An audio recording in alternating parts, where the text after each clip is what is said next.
très heureuse de vous retrouver dans le cadre de cette session d'information sur Canal Congo Télévision. Mesdames et messieurs, bienvenue.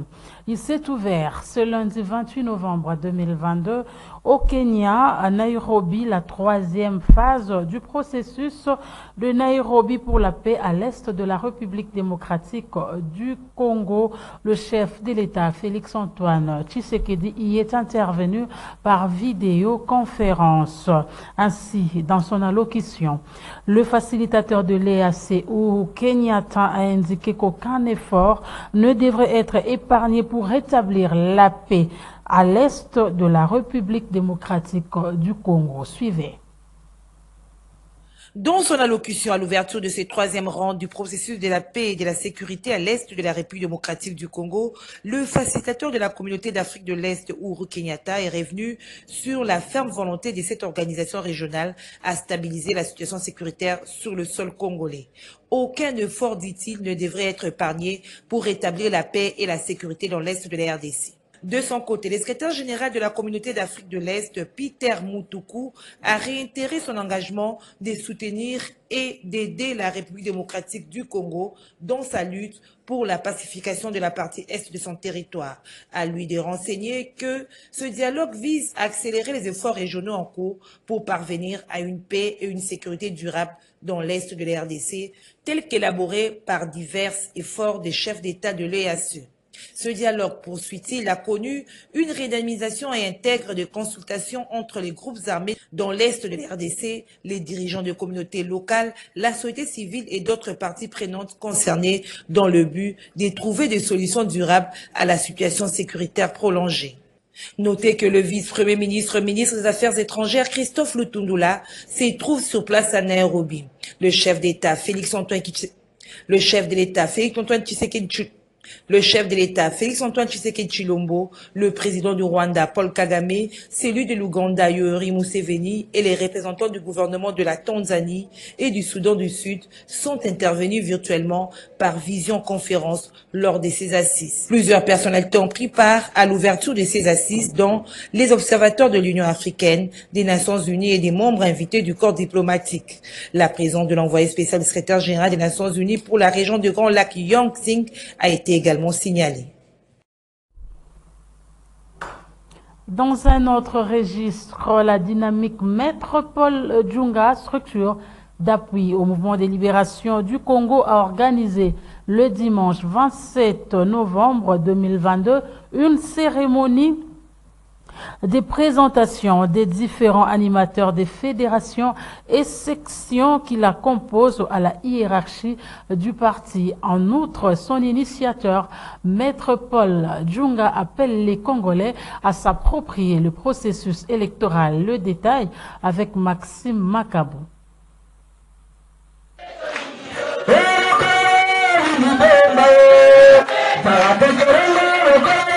Les sièges de l'interfédérale ville de Kinshasa du mouvement de libération du Congo étaient remplis de monde dimanche 27 novembre 2022 à l'occasion de la présentation des différents animateurs de fédérations et sections qui composent la dynamique Maître Paul Djunga à la hiérarchie du parti politique cher au chairman du MLC, Jean-Pierre Bemba Gombo. Ainsi, s'éjoignant au message de son président, Maître Paul Djunga a salué la publication du calendrier électoral en demandant aux Congolais de s'enrôler massivement pour les prochaines élections en RDC. Aujourd'hui, c'est un grand jour déjà pour la dynamique Maître Paul Djunga. Cette dynamique Maître Paul Djunga, comme vous le savez, est une des structures d'appui du MLC selon les instructions reçues de la hiérarchie du parti, à présenter différents animateurs de ces fédérations et sections. Mais avant tout, c'est un jour important, j'allais dire particulièrement important, parce qu'en tant que dynamique, nous avons eu l'occasion de relayer le message du président national du MLC, j'ai cité le président Jean-Pierre Bemba Gombo, qui a invité la population congolaise à s'enrôler massivement en vue de s'approprier le processus électoral. Vous avez vu que la CENI, la Commission électorale nationale indépendante, a procédé au lancement des opérations électorales qui commencent justement à partir de ce 24 décembre. Et nous saisissons cette occasion pour relayer cette invitation à la population congolaise lancée par le président Jean-Pierre Bemba Gombo. S'agissant de l'agression rwandaise dont fait l'objet la RDC, Maître Paul Djunga a demandé à la jeunesse congolaise de s'enrôler dans l'armée pour sauvegarder l'intégrité territoriale. Nous profitons de cette occasion pour relayer également le message du président national Jean-Pierre Bemba Gombo.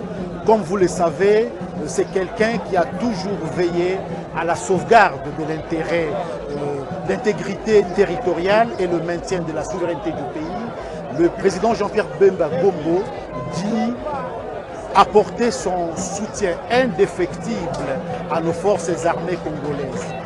En même temps, le président Jean-Pierre Bemba Gombo, à l'instar du président de la République, commandant suprême des forces armées congolaises, appelle, demande à la population congolaise et singulièrement à la jeunesse de s'enrôler massivement dans nos forces armées congolaises au fin justement de défendre l'intégrité territoriale.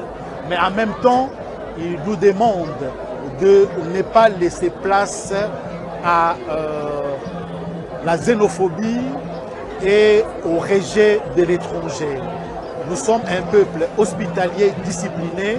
Nous savons que nous sommes agressés par le M23, bien entendu, derrière le Rwanda, mais que cela ne doit pas laisser la place à la xénophobie.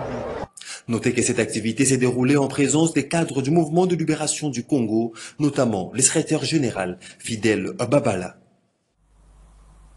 Des réactions après la publication du calendrier électoral par la Commission électorale nationale indépendante.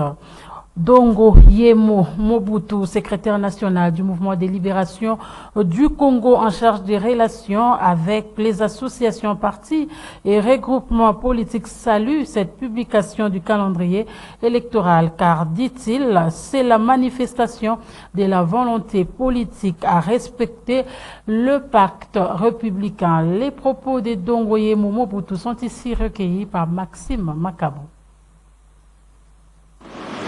Le 20 décembre 2023, ce sera le jour de l'organisation des scrutins directs du président de la République, des députés nationaux, des députés provinciaux et des conseillers communaux.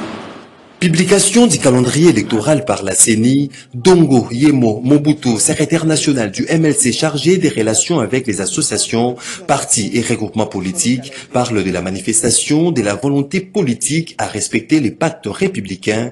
Ainsi appelle-t-il le Congolais à s'enrôler massivement pour les prochaines élections. La publication du calendrier électoral est une manifestation de la volonté politique à pouvoir respecter le pacte républicain. C'est quoi un pacte républicain? Et justement, c'est la relation qui existe entre les dirigeants et les textes qui régissent un pays. Nous sommes une république qui est différente d'une monarchie.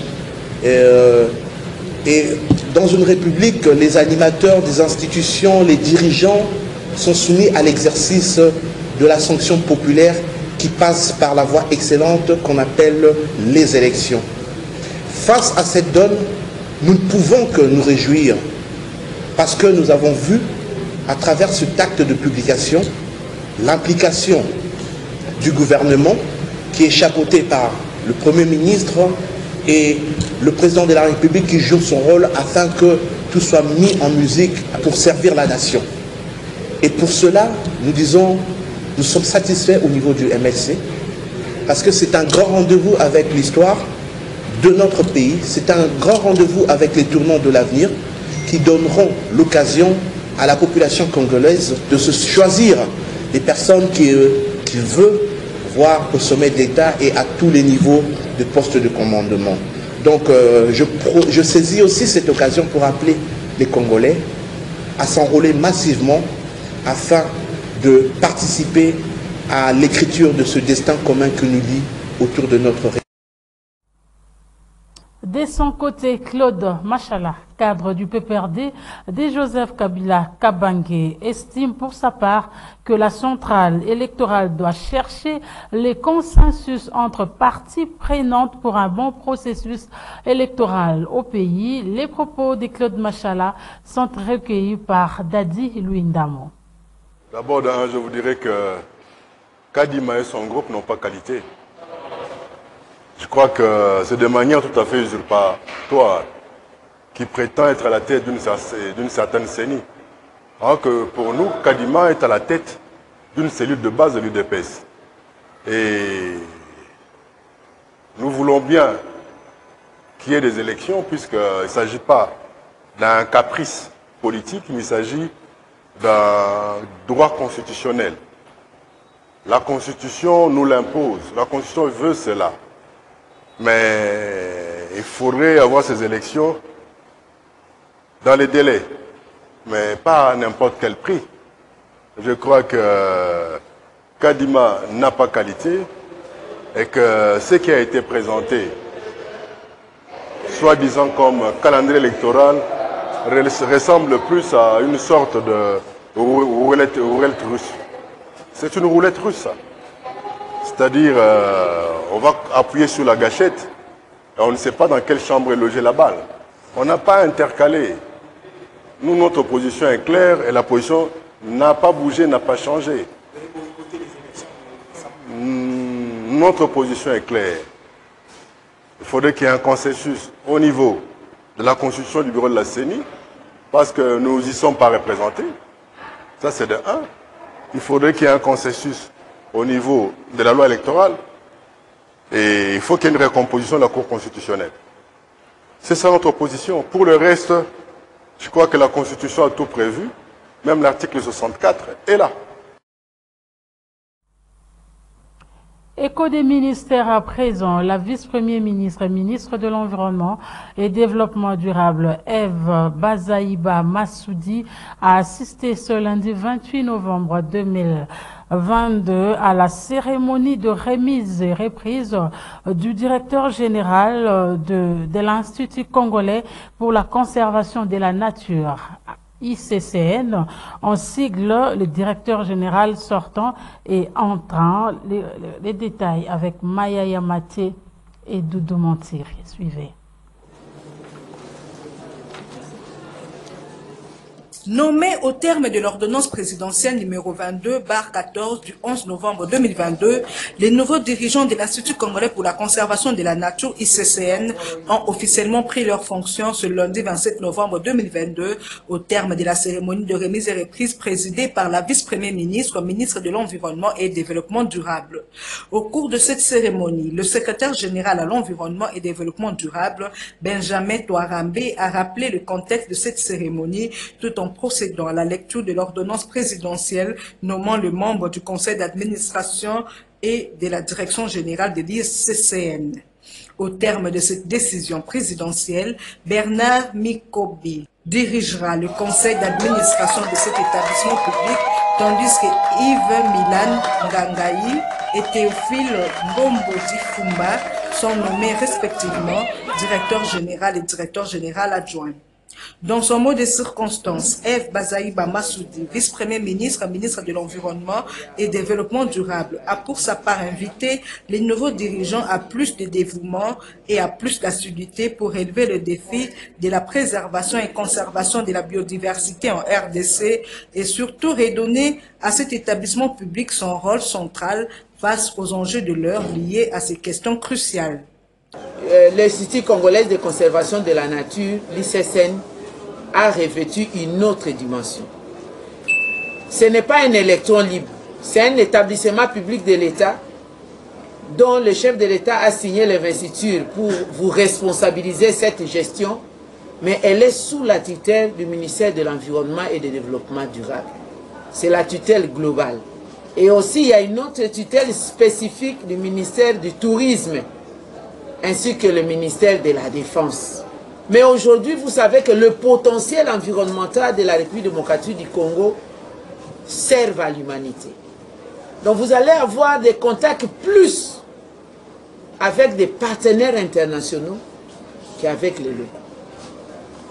Je vous dis déjà, nous avons un dossier à gérer sur la fondation Virunga qui se gère entre la RDC, le Rwanda et l'Ouganda. Suivez mon regard, donc cette gestion-là n'est pas facile.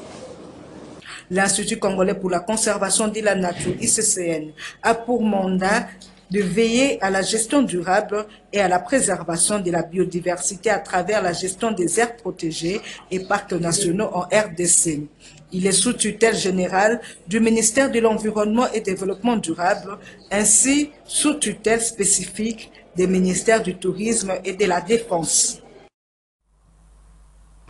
Et puis l'ONG Tous Ensemble pour un Congo émergent que préside Franck Kabound ratisse large le week-end dernier sous la conduite de son chargé de mobilisation et implantation. Elle a enregistré un nombre important des femmes du quartier 3 Massina qui ont adhéré et se sont procurées en même temps des cartes des membres. Question de bien identifier ces membres. Gisèle Etoko et Bruno Nzinga ont signé ce reportage.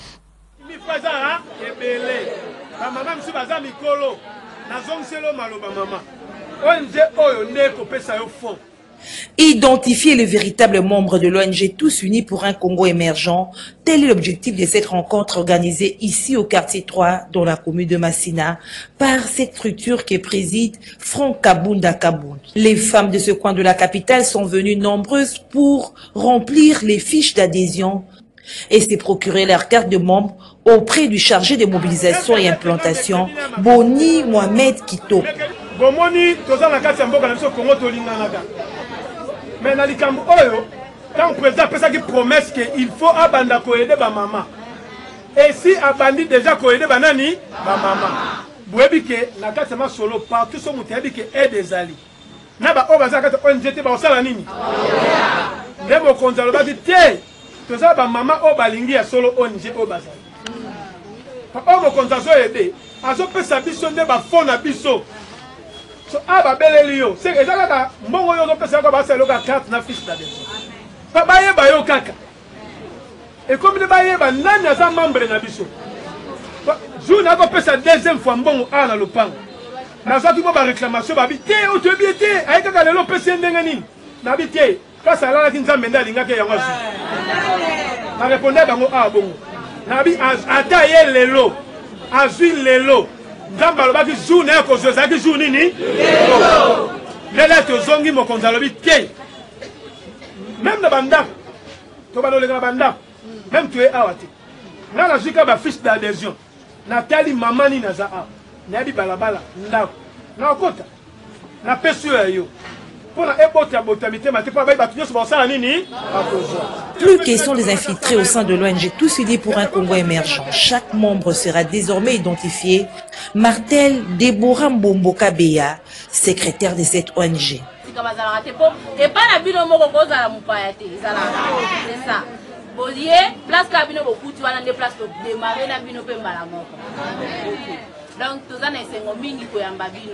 Na mukuse donc naba oyo ba yelelo naba oyo tozara naba ngo déjà papa lobaki ngo déjà dimanche passé que non il faut to identifier ba oyo ya biso baza na kati ya ONG na biso Tous Unis pour un Congo émergent. Il faut donc tous s'identifier. Alors le lot toye na masolo ya que il faut que bomoni biso nde tolati lelo non so total même na sima na ngai logo na biso ezali déjà ah oyo ezali ko la que naza membre ya ONG na biso. Notez que l'ONG Tous Unis pour un Congo émergent milite pour l'auto-prise en charge. Tout à fait autre chose. Une délégation belge en partenariat avec l'UNICEF a rencontré ce lundi 28 novembre 2022 le ministre provincial de l'Intérieur avec qui elle a échangé sur la problématique de l'enregistrement des enfants à l'état civil. C'était à l'hôtel de ville de Kinshasa. Nancy Ile-Kansele et Niwa Pezo nous en parlent dans ce journal. Cette délégation belge qui vient en appui à la maison communale de Lingwala a rencontré le ministre provincial de l'Intérieur. Leurs échanges ont tourné autour de la problématique de l'enregistrement des enfants à l'état civil, comme l'explique Alain Ankelix, échevin de la ville de Seringue en Belgique. La visite d'aujourd'hui, c'était un peu une visite officielle qui nous permet d'un peu prendre connaissance avec le ministre du partenariat qu'on a. Le partenariat le connaît, mais l'application du ministre, il n'a pu en délimiter les contours. Donc on était très heureux de voir un peu quel contour il pouvait donner à notre partenariat, sachant que effectivement notre partenariat c'est de commune à commune, que quand on a commencé à réfléchir avec mes amis sur un partenariat potentiel, c'est un partenariat qui est financé de 116 000 €, qui va nous permettre de travailler sur l'état civil population dans un premier temps. On a pu faire une visite et voir un peu les besoins de la commune de Lingwala en ce qui concerne le partenariat et surtout en ce qui concerne l'état civil et la population. On a décidé qu'il fallait d'abord, comme dans tout mariage, que le couple puisse disposer d'un toit. Didier Tengue Telito, ministre provincial de l'Intérieur, est revenu sur le but de cette rencontre. Avec le partenariat que nous avons avec la KIC, avec aussi Abrelocalis, il incombe à chaque commune de faire part de ses besoins et de mettre ça sur la table et de discuter, d'échanger. Comme je l'ai dit, évidemment l'action est portée sur l'état civil de la population, mais ils peuvent évidemment changer ce libellé, ils peuvent dire l'homme et son environnement. Évidemment ça va concerner les phases de construction, parce que je pense qu'ils vont déjà passer outre en voulant mettre sur pied un bâtiment qui pourra accueillir l'état civil, évidemment la population. Et je crois que c'est juste ce libellé qu'il faut voir. Donc ça dépend de l'échange que le bourgmestre ici aura avec son partenaire là-bas au niveau de la Belgique. Donc ce n'est pas quelque... La jeunesse de la ville. Sachez également que la jeunesse de la ville d'Egoma dénonce la spoliation d'une partie du lac Kivu par certaines personnes mal intentionnées en délibère de cette classe citoyenne à sillonner les coins chauds de la ville d'Egoma afin de sensibiliser sur cet acte qui va à l'encontre de la loi congolaise. Josué Boulonfou, notre correspondant depuis Goma, nous en parle. Pour dénoncer ce qu'il qualifie d'expoliation d'un espace d'utilité publique permettant à la population de Goma d'accéder au lac Kivu, non loin d'une station de pompage de la Régie des eaux, à l'endroit communément appelé Kamuchanga, ce jeune de Goma était dans différentes artères au coin chaud de la ville pour sensibiliser la population à dire non à cette pratique. Le mal profond, Yvan Simuraï appelle les habitants de Goma à la vigilance, connaissant l'importance de cet espace qui restait l'unique pour desservir la population de Goma en eau en cas de nécessité. Trop c'est trop, dit-il, le peuple en a marre. À l'en croire, aucun pays du monde n'a clôturé un espace public et parle plutôt d'une main noire cachée derrière cette affaire. Cette place où, normalement, lorsqu'il n'y a pas de l'eau dans la ville de Goma, partent pour lessiver les habits, partent pour laver les enfants, partent aussi pour chercher de l'eau afin de régler les problèmes des travaux ménagers. Cette place où nos pasteurs partent pour baptiser les gens vient d'être donnée à des personnes non notamment identifiées, par des personnes non notamment identifiées et pour des fins non notamment identifiées parce que cela n'est pas communiqué officiellement. Voilà pourquoi nous voyons un danger, parce que l'homme prudent voit des dangers de loin. Nous constatons que si cette place est occupée, automatiquement la population de Goma n'aura plus accès au lac Kivu. Le lac ne peut jamais être un bien privé. Voilà pourquoi nous nous sommes dit, étant donné que les autorités de l'état de siège nous disent que nous ne pouvons pas organiser des activités avec une masse de population parce que ça sera des troubles à l'ordre public, nous nous sommes dit de sacrifier notre journée d'aujourd'hui pour sensibiliser la population, pour montrer les risques que nous courons si cet espace est vendu définitivement. Les habitants de Goma saluent cette initiative car depuis de nuit des temps, cet espace touristique servait d'intérêt commun à la population. Plus d'un observateur dans la ville pense qu'il est inacceptable de priver à la population un espace d'utilité publique. Il est à noter que plusieurs concessions de l'État sont déjà spoliées dans la ville. Dossier donc à suivre. En société, un incendie d'origine inconnue a consumé, plus de 30 habitations en bois érigées dans une parcelle située sur l'avenue Kilosa. Nous sommes dans la commune de Kinshasa. Pas de perte en vies humaines, mais plusieurs dégâts matériels. Témoin de l'événement, Juliette Dimoké, stagiaire de la PIC à Canal Congo Télévision. C'est vers 16h du samedi 26 novembre que cet incendie s'est déclaré dans cette parcelle située sur l'avenue Kilosa, appelée Rail, entre la direction du marché et du Marais. Plus de 30 habitations construites en bois qui y sont érigées sont parties en fumée avec des biens et des meubles. L'origine du fait reste jusqu'à présent imprécise, étant donné que les quartiers étaient dans les noirs suite aux coupures du courant électrique de la SNEL. Le local est comme le biseau et un mot tout au monde est là. À la guine à mosquée, on fait sa peau. Elle s'est gâchée à Bimal, il va nous on a vu à Warégosika. Dès là, c'est comme on a ça la bonne volonté. Oh, et il y a des amours. Mais quartier, nous.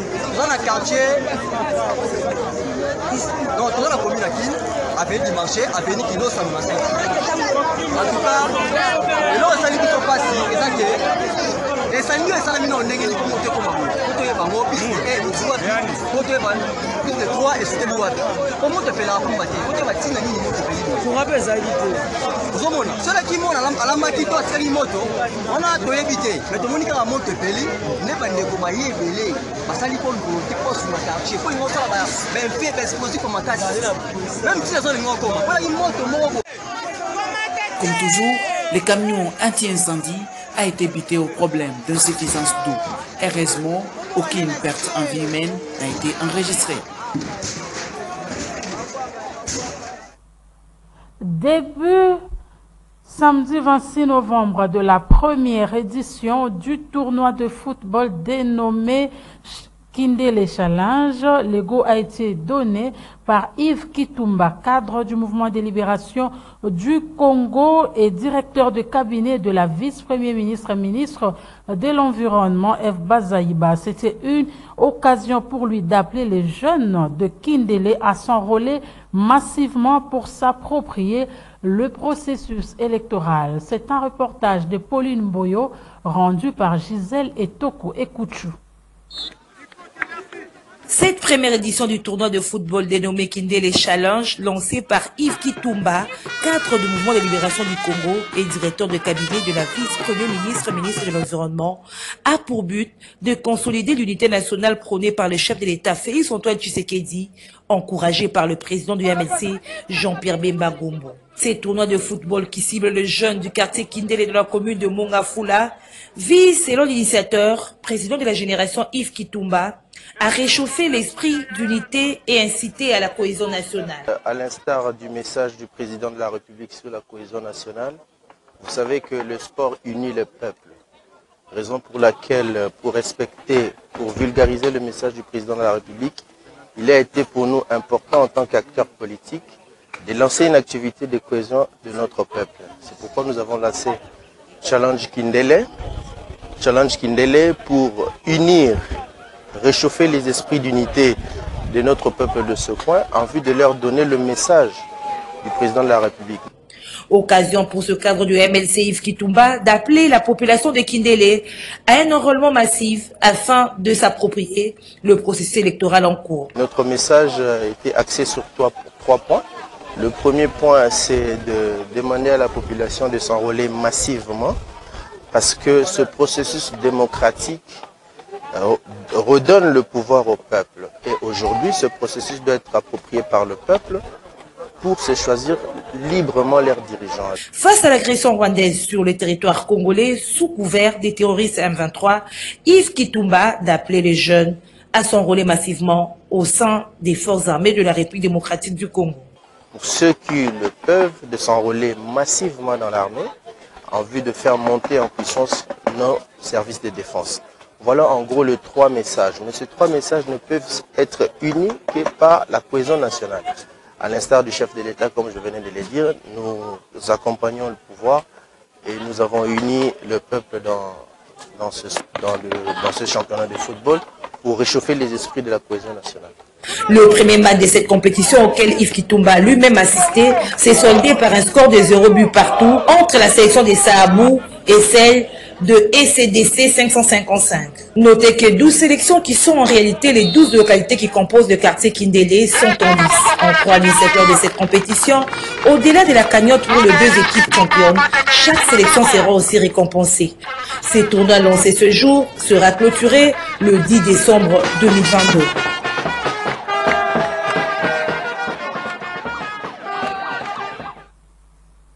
Et pour terminer en sport, la République démocratique du Congo a remporté la 2e place à la 19e édition de la Coupe d'Afrique du jeu des dames individuelles organisée au Mali avec 2 médailles, une en argent et l'autre en bronze.